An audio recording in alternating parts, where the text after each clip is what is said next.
full and immediate ceasefire. Now, never ever in the history of warfare would there have been such a abrupt abort button pressed. This has been the biggest armed conflict that both the nations have seen. Yeah. Military-wise, movement-wise, diplomatic steps-wise, and maybe also the political narrative-wise, it was a great thing which happened. Mr. Trump posts it. It's his tweets, and he's known for his tweets back and forth. A big changes which Mr. Modi has brought in for the armed forces. So to all those people who are saying that dialogue is the only solution, Yeah. I would only like to say that, would you be able to say this in front of a mother who has lost her son? Whenever there is a war-like situation, there is this whole community which says that artists are becoming soft targets. Some movement here and there, some hush-hush, and we, as trained soldiers, we immediately move and our next hand, our fingers are onto the triggers and we are ready at our positions. What he has brought in is that I am leading you, and when I lead you, I do it in the correct military way that we do. When it comes to fighting or a war or their army, supporting ISI, supporting radical elements, supporting the so-called terrorists, if they cross that line, then I have to have my gun pointed at him. Welcome to Women's Social Corner. I am Janvi and this is Editor's Pick. These are exceptional times. India and Pakistan have been at war. The two countries decided on ceasefire, but Pakistan broke the deal in a matter of hours. We are going to discuss this situation with former Army officer Mr. Jaydev Joshi. Along with India and Pakistan's equation, we are also going to discuss about India and Bangladesh or China and even Canada. So let's get the conversation going.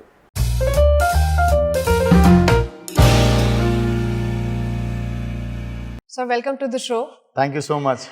To start with the obvious question on, what are your comments on the ceasefire deal and then Pakistan breaking it in a matter of hours? How do you process this? If I have to keep it very short and I have to keep it very pointed, I would rather say that the ceasefire deal, the word deal irks me. Okay. I'm not very happy with the word deal and the manner in which it has happened. It has happened, okay. Why the deal? Because when Mr. Trump posts it, it's his tweets and he's known for his tweets back and forth. And when he says that, he says full and complete. I think that's what is written. Yeah. Full and immediate ceasefire. Now, never ever in the history of warfare would there have been such a abrupt abort button pressed. Never does ceasefire do happen this way. Like overnight. It do not happen overnight. Was the military taken into confidence? On both sides? On both sides. It wasn't. It wasn't. We can come on to it later on. Why the deal? Immediately after that, maybe a few hours after that, Mr. Trump keeps on posting about how the two countries can work together, grow, progress, growth. Common sense. That's the word he used. Yeah, it's common sense. So, if that is what, and constantly, if that is the commercial deal which has always been trying to broker, the tariff war, that's where I'm coming to, and immediately from nowhere, China surfaces. These 5 volatile days where the younger brother, the so-called younger brother Pakistan, gets a battering from India, China is silent. Yeah. When this thing happens, the tariff or whatever, America comes in, China comes in, the ball game, it becomes a deal. And that's where my apprehensions are. That hope we are not playing into the hands of Mr. Know-it-all, Mr. Trump, in trying to broker it. And why is he so eager in brokering it? Or coming out, in support of both countries or, taking a side. But having said that, India and Pakistan have been in conflict over the years. But what do you think that if India and Pakistan, the war breaks out or if things get even severe than this one, how do you think this is going to be the biggest conflict thing that has ever happened between the two countries? Military-wise, artificial intelligence-wise, fake news-wise? Oh, of course, very much. This has been the biggest armed conflict that both the nations have seen. Yeah. Not in terms of time, not in terms of lives lost, but yes, lethality, the rapidness of it, the amount of measures and the type of measures that we have took. So, no, at the cost of me sounding no a spokesperson of someone, but I would, as an Indian, love to say that, that great that we got the Indus Water Treaty into abeyance. We didn't do it in the last 3 wars and the Kargil conflict, but great that we did it. True. We followed it up with so many diplomatic steps, immediately, like real time, immediately summoning and then pushing off all their defense attaches and all of them. Also the people who were staying here on overstayed visas, all those were great actions that we took. And then the suddenness of coming up with something which is as emotionally appealing also. Operation Sindoor. It really would have appealed. You as a lady and my daughters and me discussing with them, the younger one just like you trying to do the MU, and the younger one, she says, great. It's a great emotional connect. The way armed forces responded to it. Hats off to the armed forces. I being part of it, we all are trained to be fit for war 24/7, but still to operationalize the plans. Okay, there were people who said, oh, this is too much of a long wait. But it was a great thing. Great mobilization. Nice that you brought AI also in. Drones came in, anti-drone things came in. The Russia S-400 colloquially is now called the Sudarshan Chakra. I don't know if you know it. So military-wise, movement-wise, diplomatic steps-wise, and maybe also the political narrative-wise, it was a great thing which happened. TV news channels also played their part into it. And good, the government also came up with, I think there was an advisory where they banned playing that hooter or siren within the news. I think that was needed in some ways. Like to stop it. Yes, it was needed. No need of over-sensationalizing something. News, I wanted to know that what are the threats do you think are inside the country, you know, harming, factors which we see in the country are harming us, even with war or without it? The biggest threat which has ever harmed us, from the talk of, from inside, right from the talks of the two-nation theory came in, has been this animosity which has been created between the two major religions of our country. The animosity started with coining this term Pakistan also, and why I say a term, initially it was an acronym, P Punjab, then K something, Khyber Pakhtunkhwa, S Sindh and all way. So somebody someday out of nowhere came up with this term, and since then the animosity between the two religions is the biggest threat. And you talk on global front, you talk with peoples and representatives of countries. So very apt to tell you so that you can voice it outside. Just think of a Muslim soldier in the armed forces or in any government service. Day in and day out, he has to prove his patriotism. And day in and day out, if a brainwashed, if a radical non-Muslim has to go on bashing, does he not know that how would India survive without its minorities? We say it in the same breath, we also need to say that appeasement is wrong. But so is the counter of appeasement wrong. And let's not beat around the bush. If I say, if one is a Kattar, and that's why I'm using this word in Hindi or whichever way, if one is a Kattar Hindu, one need not to be a Kattar anti-Muslim. And likewise, we do coexist, we respect each other, and maybe to keep it into a little mellowed down way, because your age people and the generation which are to follow, they may say that we are a practicing Hindu or a Muslim, but can't we do something like we do practice our religions within the 4 walls of our houses and keep nationality and being a Bharatiya a bigger religion than all this? Which is very important. True. There is a side of people who would say that it's not important to go into war, it is important to have dialogue with Pakistan. Some of them are labeled as woke janta who think that, you know, India should not have gotten aggressive on the borders. What do you have to say about all those people who still believe in dialogues and not going on the borders and actually fighting it out? So to all those people who are saying that dialogue is the only solution, I would only like to say that, would you be able to say this in front of a mother who has lost her son? Captain Kalia for that matter, Kargil. the way he was butchered, the way he had to undergo all this agony before giving up his life, would they be able to tell it looking into the eyes of the parents of that army officer? They won't be able to, one. Two, will they also be able to tell convincingly to all those people who are to table and activate all those talks on ground, that given this sweet talks, Pakistan would listen to us, Pakistan would once abide by their commitments and always remain committed to peace? They won't be able to say it. Yes, when we say this, that dialogues, yes or no, dialogues are important. You know it for yourself. Diplomacy is said to be the extended arm of defense. So diplomacy has to be there, dialogues have to be there, but then dialogues need to be backed by some tangible actions. We had a dialogue. We had then Parvez Musharraf visiting India. He visits India, he goes to Jaipur, then he goes to Agra, and we go gaga about him wearing a white open collar shirt, and we used to say, okay, oh, that shows that he is open to dialogue. And in the midnight of that, all that thing, one fine midnight he says, okay, I have to go back. And the dialogue stops. You can never trust like what's going to happen next.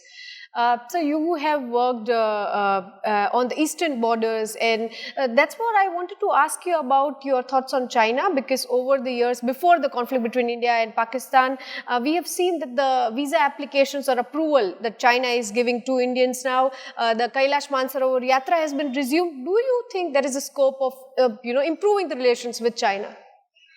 From Indian side, there is always a scope of improvement. And this I say as an Indian, that India is always ready with open arms and a warm hug. We did it here on the banks of river Sabarmati here in Ahmedabad. There were political critics who said whatever, let's not go into the politics part of it, but we opened the doors of a place in South India also to welcome President Xi Jinping. We do all that. But do we get repaid in the same way? Maybe we don't. So our efforts should be commensurate to their walking also 2 steps towards us. Dialogue for the sake of dialogue. I'll just say lip service. Dialogue for the sake of dialogue with China is okay. Otherwise, the way China is, it has got border problems with almost every country. With whom it shares its boundaries. So, and their threat, they take us as a threat. From the population point of view, from the production point of view, from the so-called cheap labor point of view, as being the biggest and the most boldest nation in the global south, as we now say, they do see us as a threat. We can continue competing with them, but trusting China, I would say we must hold our horses. Let them take 2 steps ahead. Let them show on ground that they are not as closely associated with Pakistan, as that closeness doesn't harm the interests of India. So let them walk those 2 steps. We are ready. I'll say, making a little lighter and a comic remark, Sabarmati awaits President Singh again. We'll welcome him again here. Given criticism also, we'll welcome him. If he proves that he's ready for it. So it's better to wait and watch before we, take steps. Our other neighbor, Bangladesh, I mean, we have historically seen good relations with Bangladesh, but under interim government Mohammad Yusuf, we can see a shift in their perspective. And I also see the government turning the secular nation into an Islamic one. How do you think India-Bangladesh equation now? Do you think there are chances of improvement of friendships again? The path that Bangladesh has taken is of radicalism. When it happened on, maybe it was the 5th of August or some early week of August, when Ms. Sheikh Hasina had to come here. And when we then, in the coming days only, we heard that it's Mr. Mohammad Yunus who's going to be there. Him with all the good things that he has done for the Grameen Bank and everything. One was that he will be bringing in fresh ideas, secular ideas, all inclusiveness that he would bring in. He was in America maybe at that point in time, or some foreign nation. So he would bring all those things in. That was one feeling which most of us shared. Another feeling, the Bengali culture and Bangladesh now, East Pakistan then, and the greater Bengal initially was heavily dominated by the sound, music, art propagated by Rabindranath Tagore. Rabindranath Tagore writes their anthem. Their anthem still remains the same. It was Bang Bandhu. The creator of Bangladesh is still called Bang Bandhu, and it was the Bengali language based on to which it had happened. And India went all out to support Mukti Bahini, the then so-called notorious thing. Pakistanis term them as they are the notorious ones. The ones who are trying to break the nation. India supported them. Traditionally, we have had good terms with them. We had trains running, we had business being done. We still have families who are wedded on this side and the other side. But the path which they have taken is a little bit of a radical path that they have taken. And maybe this is about time. And this is the best time when Bangladesh can revert from being an Islamic thing to a more secular thing. Mr. Yunus being there, you won't have anybody other than him coming then and to be doing it. But let's see, I mean, if they take an initiative or not, or they side with Pakistan. If at this point in time, if I can make a request, it is to the youngsters like you, if you can move the political and the ideological intellectual discourse towards telling Bangladesh that radicalization is not the solution. It's not the happening thing right now. It's going in reverse. That's what we can say. Whenever there is a war-like situation, there is this whole community which says that artists are becoming soft targets, whether it's the exchange of singers or actors, musicians. I mean, what do you have to say on, artists just suddenly saying that, oh, we are becoming the victims and the Pakistani artists cannot perform here, Indian artists cannot perform there? What do you have to say? Firstly, if I can take 2-3 sentences to clear that. People-to-people relationships on both the sides are always welcome. Cricketers do feel this and they also feel the heat of the same thing which you are saying, that we are becoming the targets. So is with the artists. And almost similar is also with some of us army officers. Back then there were times when army officers on both sides used to meet. And in the recent past also, sweets were exchanged at Wagha-Atari border. It was not just a box which was being exchanged. There were dialogue, there were emotions, and we fight for our nation. The army, if it fights in its own classical and the correct way, they are also fighting for their nation. But when it comes to fighting or a war or their army, supporting ISI, supporting radical elements, supporting the so-called terrorists, if they cross that line, I will be okay with shaking a hand at a flag meeting with a Pakistani person. I can still do it. But if it comes to war, what we say in the army, that we live by chance, love by choice, but kill by profession. When that profession comes, then that friend, even if he is at war, then I have to have my gun pointed at him. Similarly, can't the artist, can't the cricketers, BCCI has taken a good step, we are not doing one-to-one cricket, but can't the artist for once say, you do this to my countrymen, and clearly there are clear connections of your armed forces and the government also at times helping ISI, helping the radical elements. If you do this to my countrymen, I for some money will not come to you. They have to stand up and say, and we have more number of people, we have more concerts, we have more money in our system, we'll be able to take care of them. It's about taking a stand on whatever profession you are in. Sir, if you could share any incident from your tenure which you think is still memorable to you or which, might be interesting to share it with the audience, something that you remember. There are many, but maybe seeing at the lovely team that you have and the crowd that you appeal and you represent, and I've shared it at maybe 1 or 2 other places as well. I was on the border, the easternmost tip between, the easternmost tip of India, between India and China, and we were at eyeball distance with them almost. And that's where we are manning an observation post. Observation post is there to see what the enemy does, and also if in any eventuality, if there is some firing to be done onto them, we see where the shot has fallen. Has it fallen correctly? No. So we are real close to them. Some movement happened. We were in our bunkers having dinner. Dinner there happens at around 4 o'clock, 5 o'clock in the evening. Easternmost tip. Easternmost. Oh, So okay. dinner. So we are into our dinner time. Some movement here and there, some hush hush, and we, as trained soldiers, we immediately move, and our next hand, our fingers are onto the triggers, and we are ready at our positions. A few moments pass. They pass like hours. Second pass like hours in moments like this.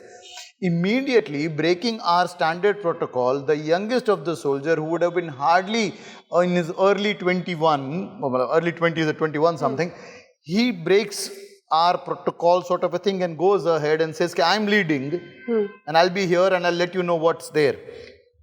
So somehow we are able to avert, nothing happens and we are safe and all. After that, at the debriefing, I asked him, why did you take that step? You were the youngest and you are also the least experienced. He, in his own style, his own naive style, he says कि मैं जाके कुछ information तो दे देता, गोली खा लेता पर आपको बता देता. So when Goosebumps, yeah. So when he says that, and you feel कि it's easy for us to listen to stuff like that कि हाँ मैं आसानी से जान दे दूंगा, but when you see it happening in front of your eyes and the younger people leading it, and that's how it happens in the Indian Army. It's me for you, you for me. That's how we do it, and not us for some aka. So that's what happens in Indian Army, and that boy, ever since, till date, I hold him in the highest of my respect. That's so interesting, yeah.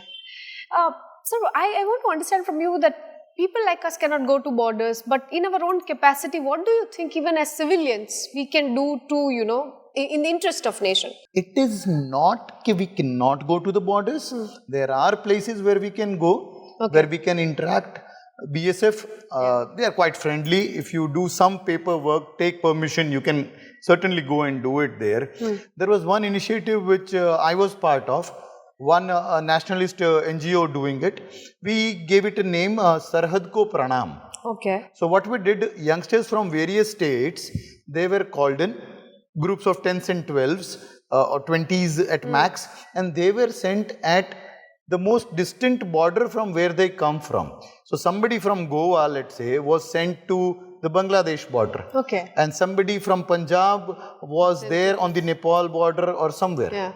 So it was quite an interesting thing. It was a 10 or a 7-day thing, including the travel 10, yes. So they go there, they meet the people, official permission taken, they visit the forward post, they visit our citizens staying there and ask them as to how it feels like, being the villagers of the village which is hugging the international border. They talk to them, they talk of demography, they talk of industry, if at all are there any. Is this program still on? It is not on, but people like you can take it ahead. Yeah, it is interesting, to just have an exposure of what's happening on the border. This was 2017 and 18 that we did it. Okay, okay, interesting.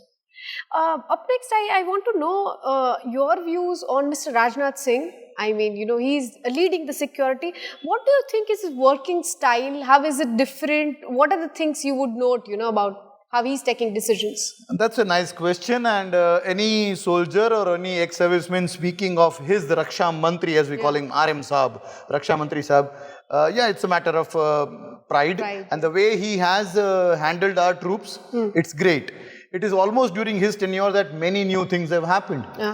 We now do have a Chief of Defence Staff, which we never had. The Kargil committee had given their inputs, but we never had it. The political leadership comes in, strong resolve comes in, so CDS comes in. So he is one-to-one with the CDS and integrating all the tri-services. That's what he has done very nicely. And then one iconic image of Rajnath Singh ji which comes to my mind, and there was quite a political debate around it also, is him maybe doing a Om or a swastik in the religious thing on a fighter plane. And there was a lot of political debate and people saying, why is he doing it?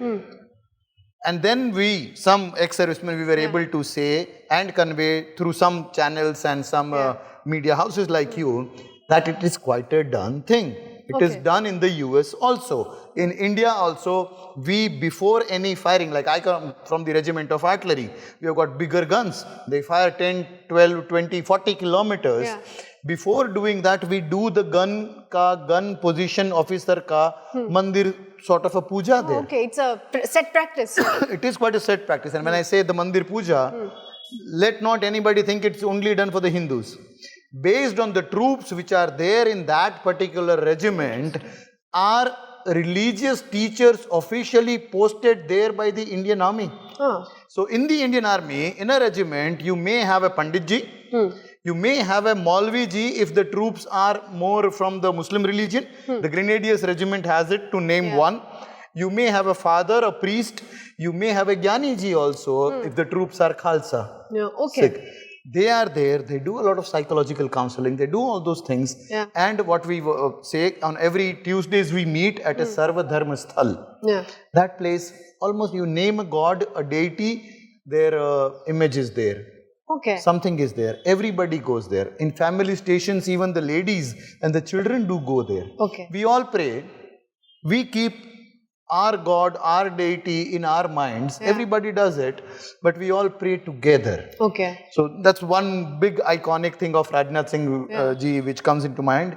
And then the way he has encountered everything which happened around Galwan, that was hats off to him, the way he has done it. And this current scenario also, a lot of credit will go to him. We are too early into commenting on to Operation Sindoor, but maybe some weeks and some months from now on, there will be books written, there will be movies made on Operation Sindoor, and a big credit to it to Rajnath Singh will go. True. And you've also seen the shift in the leadership. Now it's Prime Minister Modi, and you've also been in the terms where he was not. What difference do you see? It's a political statement, but then I would like to say that yes, there has been a change. One can definitely sticking one's neck out at the cost of sounding little politically aligned, which one can now out of the uniform. One can say that there has been a marked change. What has Mr. Modi brought, What he has brought in is the boldness, I would say. People do go gaga about ke equipment naye aa gaye, Sena ko puri chhoot de di. Not that ke Sena pehle jail mein thi. It wasn't that. But what he has brought in is he has brought in boldness. What he has brought in is that I am leading you. And when I lead you, I do it in the correct military way that we do. I am here to lead. Take it on my chest first, the bullet comes, and then you do. Going there on every Diwali is no less feat. It's quite a big thing that he does that. The camaraderie which comes in, that regimentalized spirit which is showcased to him in events like this. And mind well, he also gets his power from this closeness. It's both ways. It's both ways. So these two things themselves are no less. Him going out, him giving the boldness, him spending his Diwali at places like that, him bringing in more Indian defense production houses and manufacturers to start producing for the defense forces. And we are also trying to produce most of it in India. That's what the difference I see. So that's the big difference. Just three to name a big changes which Mr. Modi has brought in for the armed forces. Interesting. Good for the nation. And up next, I have some quick questions for you. You can elaborate on them if you want to. Just one word to describe Pakistan. Improve, buddy. What is scarier, bullets or politicians? Politician. Bravest thing you have seen on battlefield? I would rather say the bravest person I've heard of, Manoj Pandey at Kargil. Interesting. One civilian habit that annoys every soldier? Maybe not meeting the timelines. Is media helping or harming national security? It is helping as much as it is harming. Judicious prudence is very much required, and that's the need of the army. Interesting. Bravest person you've ever served with? I would say any soldier of my regiment, 317 Field Regiment. I'll vouch and I'll be ready to die for any one of them. What would you say to your 20-year-old self? Your dreams were high, and I wish you all the best to achieve all your dreams. Live life in a little bigger way than you are living now. Civilians watching war films, is it informative or illusional? Informative to a great extent. I would say it is informative if they keep it that way, but it is more about the directors who show it. Any JP Datta movie. Refugee also for that matter, border, LOC Kargil, though it is very long and a little abusive, but that's real in wartime situation. All those are good movies. Any Jepi Datta movies are good Any movies. of the bad movies that you watch, like ये क्या दिखा रहा है, you know, something. हाँ मतलब ऐसी कई सारी वॉर मूवीज है जहाँ पे एक रॉकेट लॉन्चर को अपने दोनों कंधों पे लेके ऐसे घूमते हैं, दोनों पिस्टल को ऐसे हुए करते हुए घूमते हैं. That's not what a soldier would do. What are your comments on all the jingoism, all the chest thumping that happens when India is at war with Pakistan? People are sitting in the drawing room, you know, feeling great about that war is happening against the other country. That should be best avoided, and that is not how Indian Army is. That jingoism is not required. I've seen people, I'm sure the nation have seen people who picks up something, some sort of a projectile. You are there on that 2-inch by 2-inch box on a TV debate thing, and that मैं तेरे ये घुसा दूंगा. I've seen that happening. I don't want to name that person, but I've seen that happening. This is not how soldiers are. This is not how a nationalist person must be. Yeah. Ringing of those hooters and buzzing of sirens and all. That's better avoided. This is not how wars are fought. Wars are fought with the coolest of minds. Yeah. When we fight, we have a vision in our mind, a target in our mind, a timeline in my mind, and my troops whom I have to take care of. So we don't do it that way. And dignity, etiquettes, mannerism. If you have to see the best people who do it in the best of the ways, all those things. Anybody from the armed forces, their family members also will be amongst the most behaved ones. Okay. They don't do this showbazi. Yeah, that's the part we get wrong, especially on television, if people get wrong, yes. And sir, what do you have to say on women in Indian Army? What do they bring to the table, and why is that important to have more women in Indian Army? For the first time when I heard a soldier telling a lady officer, Jai Hind Saab, I thought, why Saab? She's a lady, we should say ma'am. I was too young. I NCC cadet only. And then I again listened this Saab of somebody whom I have not seen. So this one Saab which I see, and then they say, Bade Saab. And that's where I come to know that Bade Saab, when I meet that Bade Saab, again was a lady. I could only come to know of it when I see her. Yeah. And then I asked him, why, what is this? He says, here we treat everybody as equals. Saab, whichever way, language-wise, culturally also, is a term that we have been using. But Saab and Mem Saab differentiates. So why say that? We salute the rank. If it's a male or a female wearing that rank, we salute the rank orders us, we follow what is given to us. So that's absolute uniformity in the armed forces where women and men are seen. They do the same things. Any women army officer that you can recall of? Yeah, many of our instructors at the Officers Training Academy, they were our instructors. They were from various walks of life, and then they joined the army. They still are doing the same role which happened to be done by a classical Indian woman. Yeah. All those household chores that they have to do. Then the motherly care that they give to the children, and they do cook at home. Not every army officer, a male, cooks as well as... So playing best of both. If we bring out India out of this equation, which country do you think has a very well-trained, advanced military or army? I would say the German army before the two wars, the German army was absolutely great. They were aristocratic also in their demeanor and other things also. Well-trained Indian army, yes. We are talking of armies other than India. Singapore is great. I've been to Singapore. The Singapore Armed Forces, they are very good. Interesting, I didn't think about that even as an option. Yes. But Singapore army, and the British, they are very good. And that's why they were able to rule so many countries for so many years. They are very good. We have interacted with some cadets and all, and some officers at other point in time. When I was there once in England, I have interacted and worked closely with them. They are good too. True. As civilians, what are the things we should take training in? If you could give some, quick things that itna aana chahiye. Yes. Swimming aana chahiye. Okay. Thoda stamina, thoda running, thoda skipping.